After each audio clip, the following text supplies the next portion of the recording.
बिस्मिल्लाहिर्रहमानिर्रहीम। सब खां पहिरियां त नेशनल प्रेस क्लब जे दोस्तनि खे मुबारकबाद पेश कयां थो, जंहिं हिन अहम इशू ते आवाम जे हक़नि जे लाइ आवाज़ उथारियो आहे। असांजी हिन वक़्तु सिंध सरापा एहतिजाज आहे। हमेशह सिंध जे हक़नि ते धाड़ो हयो वियो आहे ऐं सिंध जे वसीलनि, जज़ीरनि ऐं ॿेटनि ते क़ाबिज़ थियण जी कोशिशि कई वई आहे। लेकिन हिन वक़्तु जेका सिंधु दरिया जे मथां 6 नवां कैनाल कढण जी कोशिशि कई वई आहे, असां उनखे मुस्तरद कयूं था ऐं मुतालबो कयूं था विफ़ाक़ी गवर्नमेंट खां त अवां पंहिंजे इन मनसूबे खे ख़तमु कयो।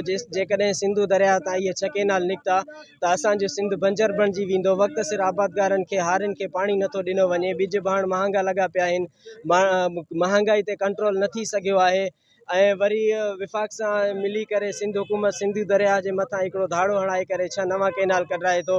असां उन्हनि खे वाज़े तौरु ॿुधाइणु चाहियूं था त अवाम खे सिहत, रोज़गार, तालीम, अमन अमान फ़राहम न कयो आहे। वरी उन्हनि जे मथां हिकिड़ो नओं इशू आणे करे सिंध जे जेको पाणी आहे, ज़राइत जो इशू आहे, उनखे ख़तमु करण जी कोशिशि कई आहे।